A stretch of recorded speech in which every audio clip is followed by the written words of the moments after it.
কাঠের জুতা ভাই আপনার আগুনের দুই সপ্তাহ নিয়ে জানা পাতলা হয়ে যা, তাহলে আপনি চিন্তা করেন আগুনের তাপটা কেমন। সাধারণ জুতা সেকেন্ডে শেষ, কাঠের জুতা এনেও মনে করেন যে থাকে না, সপ্তাহে সপ্তাহে ভালোই লাগে।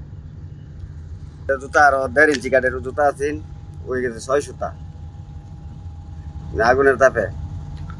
তাহলে আপনি মনে করেন আগুনের কি পরিমাণ তাপ, যে আগুনের তাপ যে একটা লোক যদি পরে সেকেন্ডে শেষ হয়ে যাবো। তাও আমরা জীবনের ঝুঁকি নিয়ে আমরা কাজ করি। আমরা এখানে চা বানায় খাই, মাঝে মাঝে ভাত ঠান্ডা করেও খাই আগুনের যে তাপ। এখন আপনার শীতের 2-3 মাস খুব আরামে চলে। এক্সট্রিম মশার কয়েল প্ল্যান্ট ফাইবার দিয়ে তৈরি, ডেঙ্গু চিকুনগুনিয়া বাহি সহ যে কোনো মশার বিরুদ্ধে দেয় এক্সট্রিম সুরক্ষা। গরমের সময় আমাদের একটু হালকা গরম লাগে, আর ওই যে গরমে যে পড়ি এটা আপনার সপ্তাহে নি জানা পাতলা হয়ে যা, একটু তাপমাত্রা লাগে। এই তো যদি কিছু করে যাই সেকেন্ডের মধ্যে মরে যেতে হবে। অন্য লোকে মানে যে না বুঝে কাজই করতে পারবো না।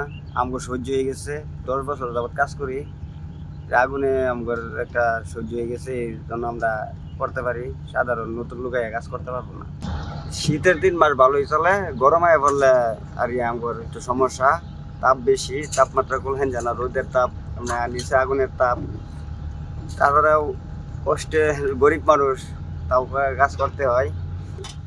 গরমের সিজনটাই সমস্যা। আগুনের ভূগোল তেমনি লোকাল জুতা নিয়ে যাওয়াই যাবে না, তার জন্য কাঠের জুতা কাজ করতে হয়।